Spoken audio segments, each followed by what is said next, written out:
जो एक बार चला गया वो वापस आता नहीं, कि वास्तव में इन काम धाम और नामों में क्या रखा है। जो एक बार चला गया वहाँ से वापस नहीं आता है। एक बार जाने के बाद दोबारा फिर संसार का परिभ्रमण समाप्त हो जाता है, संसार के तीर चला जाता है इंसान। वहाँ जाना है, वहाँ जैसी योग्यता हमें हासिल करनी है, तो वहाँ जैसी योग्यता हासिल करने के लिए क्या करना होगा, अपने परिणामों में परिवर्तन लाना होगा। हम जैन समाज में जन्मे हैं, कई लोग कहते हैं हम जैन धर्म में जन्मे हैं, ये हमारा पुण्य का उदय है। मैं कहती हूँ तुम जैन धर्म में क्या जन्मोगे। हर इंसान तो जन्मते ही शूद्र होता है, लेकिन इंसान धर्म में नहीं जन्मता है। इंसान धर्म में जन्मे, किसी मजहब में जन्मे कोई पुण्य की बात नहीं, किस गांव में जन्मे कोई पुण्य की बात नहीं, कौन माँ बाप मिले, कैसी परिस्थिति मिले, गरीब मिले अमीर मिले, इससे कोई मतलब नहीं। लेकिन पुण्यवान तो ये हमारे अंदर धर्म की जागृति होना चाहिए। बड़ी अच्छी बात कही है कि कोई हो, बुद्ध हो, ब्रह्मा हो, हरि हो, शंकर हो, कोई भी हो, जिसने राग देश कामादिक जीते सब जग जान लिया। कहते जिसने भी जान लिया वो सब हमारे नमस्कार के योग्य हैं। जिसके अंदर भी वीतरागता आ गई वो हमारे नमस्कार के योग्य है। हम जन्म जयंती मनाते हैं, विचार करना क्या हमारा जन्म भगवान की तरह है। भगवान का जन्म के पहले गर्भ में आए थे, उसके पहले रत्न वृष्टि होने लगी, और जन्म में आए तब भी, गर्भ में आए तब भी 9 महीने तक रत्न वृष्टि हुई। 6 महीना पहले होने लगी थी, 15 महीने तक रत्न वृष्टि हुई।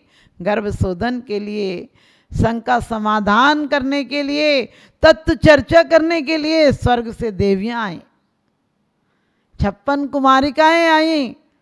या 56 कुमारिका छोड़, 6 सहेली भी तुम्हारी गर्त में गिराने वाली होती है, तुम्हें पतन में ले जाने वाली होती है।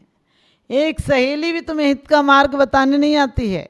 आज गर्भ शोधन की बात तो जाने दो, आज महिलाएं मंदिर तक नहीं जाती हैं, फिर कहती हैं माता जी बच्चा जिद्दी है, क्रोधी है। मैंने कही तुमने ऐसे लोगों के चित्र देखे हैं, ऐसे लोगों के चरित्र देखे हैं जिनके जीवन में पतन के अलावा कुछ नहीं है, तो तुम्हारा बेटा भी पतन की तरह जाएगा।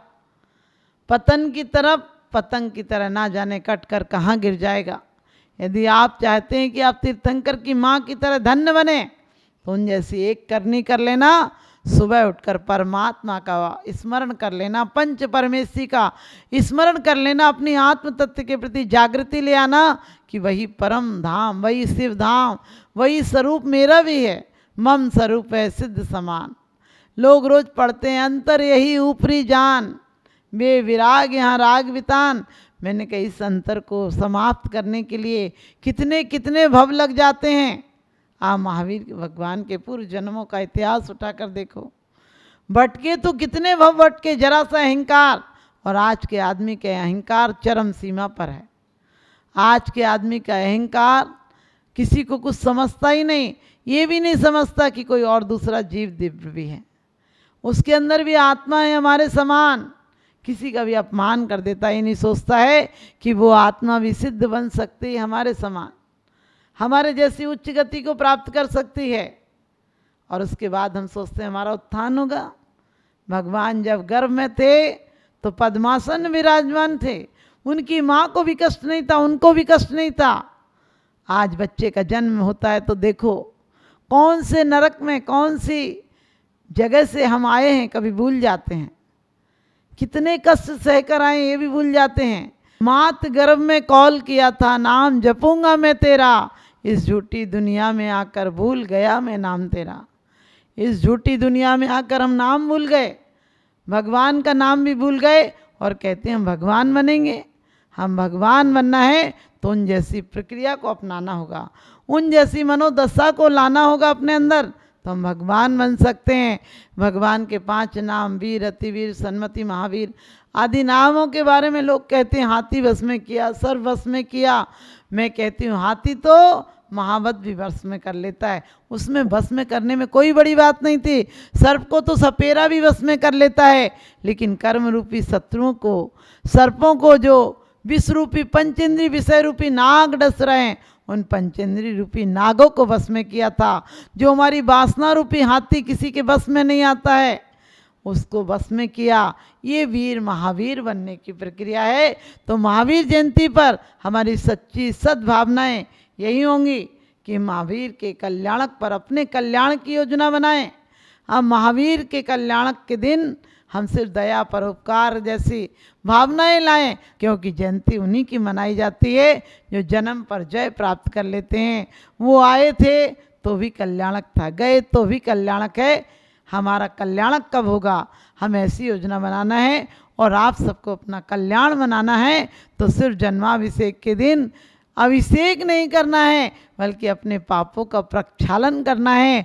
भगवान के अभिषेक के साथ साथ उनका गंधोदक ये सोचकर लगाना है कि भगवान मेरे जीवन की भी गंदगी दूर हो, मेरा जीवन चंदन की तरह पावन हो, मेरा जीवन जल की तरह शुद्ध करने वाला हो, पापों का प्रक्षालन करने वाला हो। तो आपकी जयंती मनाना सार्थक होगा। क्योंकि जयंती तो हम खूब ढोल मंजीरे बजा लेते हैं, अंदर में वही कोलाहल, वही मातम पसरा रहता है। तो हमारी माताओं को चाहिए, पूत जने तो ऐसा जन के दाता के सुर, और नहीं तो माई यूं भली मती गमावे नूर। आज माँ बाप को लोग भूल जाते हैं। तुम्हें अपने तन से तन देती है माँ, अपने जीवन को दांव पर लगाकर तुम्हें जन्म देती है माँ। भगवान के साथ माँ की भी पूजा किया करो, क्योंकि भगवान को भी जन्म देती है माँ, भगवान को भी जन्म देती है माँ। 100 नारी 100 सुत को जनती रहती 100 ठौर, तुमसे सुत को जनने वाली जननी महती क्या है और। तारागण को सर्व दिशाएं धरे नहीं कोई खाली, पूर्व दिशा ही पूर्ण प्रतापी, दिन पति को जनने वाली। तीर्थंकर की माता की स्तुति तो वीतरागी महंतों ने, वीतरागी संतों ने भी की है। तो हम भी ऐसी भावनाएं भाएं कि अपनी यदि कोई संतान को आप जन्म दें तो तीर्थंकर जी जैसे दें, ताकि आपका जन्म भी सार्थक हो जाए और आप भी 2-3 भव के बाद आप भी मोक्ष महल में जाकर शाश्वत सिद्ध शिला में विराजमान हों और अपने शुद्ध आत्मरस को प्राप्त कर सकें। ऐसी हमारी आप सभी को कामनाएं हैं। आप भी जीवन का शुभारंभ करें, महावीर बनने का शुभारंभ हो। यही सच्ची महावीर जयंती का आशीर्वाद है। नमन मरा मर मर गया शरीर, आशा तृष्णा ना मरी, कह गए संत कबीर। कहते हैं माया मुई न मन मरा, मर मर गया शरीर, और आशा तृष्णा ना मरी, कह गए संत कबीर। कि वास्तव में माया नहीं मरती है, और माया जिस दिन मर जाए इंसान की, उस दिन जमीन पर इंसान परमात्मा हो जाएगा। क्योंकि शरीर तो बढ़ता है, शरीर वृद्ध होता है और माया तृष्णा जवान होती जाती है। आदमी की इच्छाओं का अंत नहीं है। आदमी कहता है कि हमने संत बन गए, हम साधु बन गए, हम व्रती बन गए, हमने कपड़ा छोड़ दिया, हमने धन छोड़ दिया, हमने परिग्रह छोड़ दिया। लेकिन छोड़ने का भाव भी कुछ और, व्यापार की वृद्धि का भाव होता है। वहाँ भी रहता है कि हम स्वर्ग चले जाएंगे, क्योंकि हमने हमेशा आज तक बुद्धि से काम लिया है। और बुद्धि व्यापारी की तरह होती है। बुद्धि सोचती है हमें क्या मिलेगा। आज की शिक्षा, आज के संस्कार, आज की हमारी सोच सब बुद्धि को विकसित कर रही है, जबकि हमारी बुद्धि अलग होती है और हमारा हृदय अलग होता है। हृदय के तार जितने कसे हुए होंगे हम उतने संकल्पित होंगे। हमारे हृदय के तार जितने मजबूत होंगे हम अपने व्रतों के प्रति, हमारे आत्मिक गुणों के प्रति हम उतने जागरूक होंगे। हमारे जीवन में सुख शांति आएगी, हमारे जीवन का विकास होगा।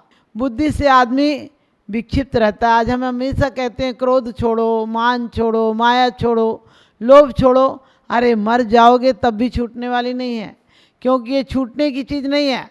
इन्हें परिवर्तित करना है, इन्हें देखना है, आपको साक्षी बनना है। इनके आप जितने जागरूक रहेंगे, आप जितना सोचोगे कि ये मिट जाएं तो मिटेंगी नहीं, इन्हें रूपांतरण करना है। जिस प्रकार से नीलत होता हो या कोई कई प्रकार के जहर होते हैं जिन्हें डायरेक्ट खा लिया जाए तो आदमी मर जाता है, लेकिन उन्हें तपाकर औषधि को बनाकर उनके साथ खाया जाए तो बीमारियों को दूर कर देती हैं।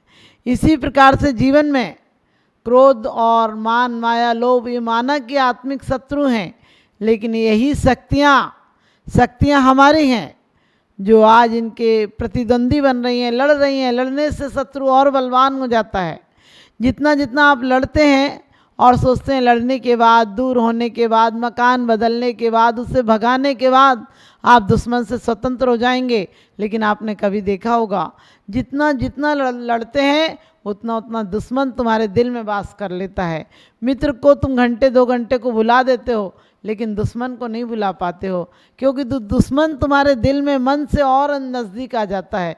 इसी प्रकार से आज तक हमने जिन जिन चीज़ों की निंदा की है वो चीज़ों ने हमें और ग्रसित कर लिया है, वो चीज़ों ने हम पर और हावी हो गई हैं। हमें क्रोध की निंदा नहीं करना है। क्रोध की शक्ति को, जो क्रोध में परिवर्तित हो रही थी, उसी को हमें क्षमा बनाना है। और क्षमा कैसे बनाना है, किन पर क्रोध आता है, क्यों क्रोध आता है, किन वस्तुओं से आता है, वो हमें कब तक साथ देंगी, ये सब विचार करेंगे तो जो शक्ति क्रोध बनी थी वही अपने आप क्षमा बन जाएगी। जो अहंकार बनी थी वही विनय बन जाएगी। क्योंकि आज कई लोग कहते हैं उस बच्चे में अहंकार नहीं है।